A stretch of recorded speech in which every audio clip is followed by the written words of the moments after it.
Hi guys! Good morning! Magandang umaga po sa inyo. Ito na naman po ang inyong lingkod, DC Vlog. Kumusta po kayo? Nag-iinip po ako ng tubig ngayon para pangkape namin ng tatay ko. Kasi ang tatay ko maglalaba. Kasi ako tapos ako maglaba kahapon pa. At ngayon, wala pong pasok ang aking estudyante. Kompleto po ang tulog ko. Ayan. Nakaligo na rin po ako. Parang puti naman ang mukha ako dito, girl. Yan, iniintay ko lang po yung pagkulo ng tubig. At syempre, nakapagsaing na rin po ako. Aray kong init ah. Yan, dyan lang siya. At, ang ganda ng araw sa tapat ng bahay namin. Aray ko!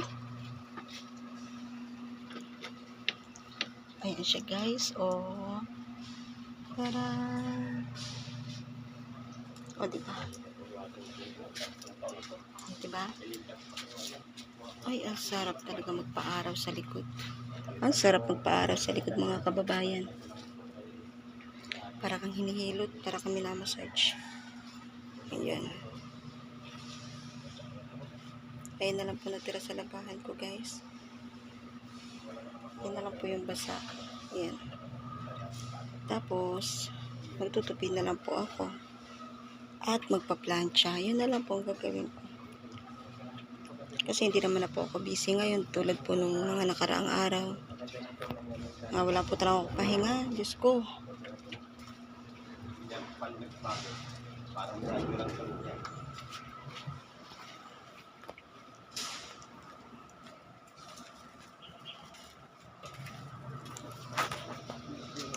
Tadaan!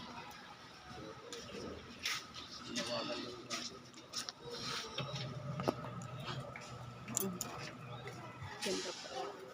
Sikat ng araw, mga kababayan. Ayan po.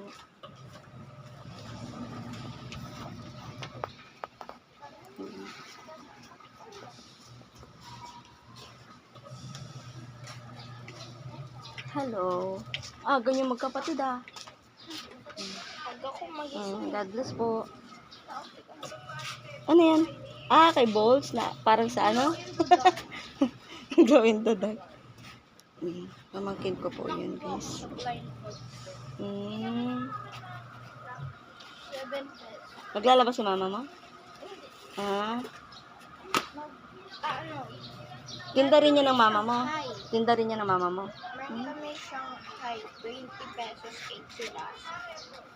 Isang balot?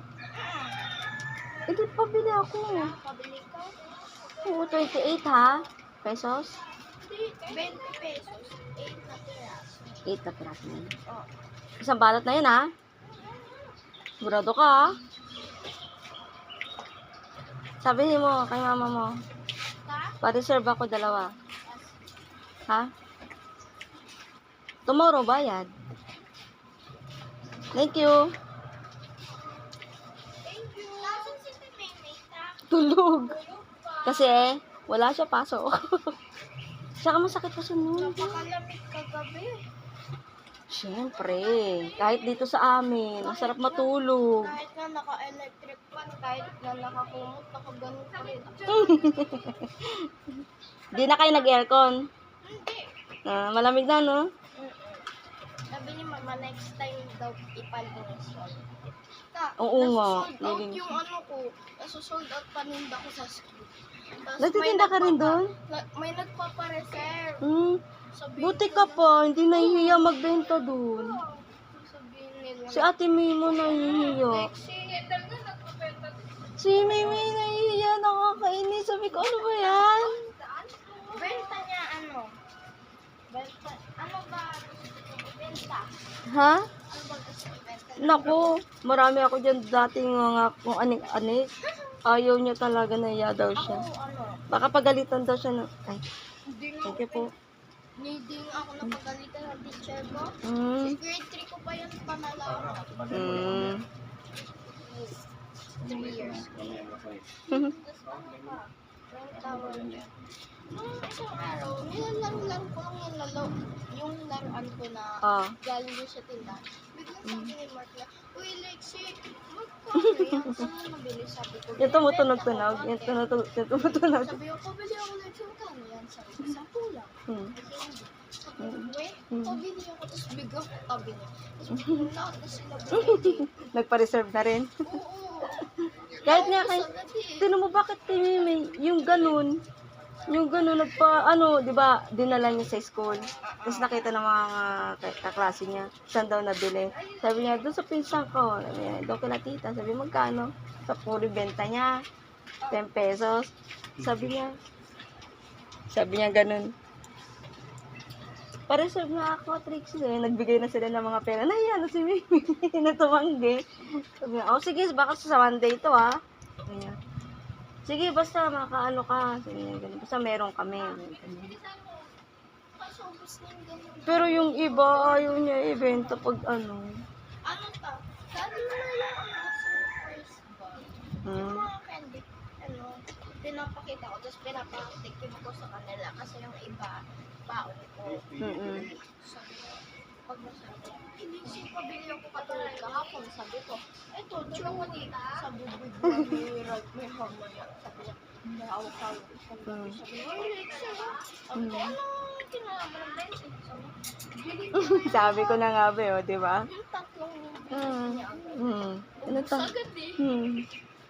Tapos yung yung mystery bag, naubos din ni Maros. Magsasalid pala ako ng init na tubig. Wait lang, Ate Lexie ha. Ganda ng pamangkin ko, guys. Ayan. Tapos ang mapagkwentuhan. At magsasali na ako ng ininit na tubig. Kulo na siya. Ayan.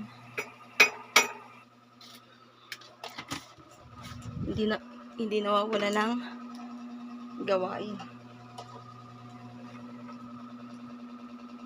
Hanggang dito na lang, guys. Aking vlog. Maraming salamat sa panonood. Thank you for watching. Bye! Almusal po kami.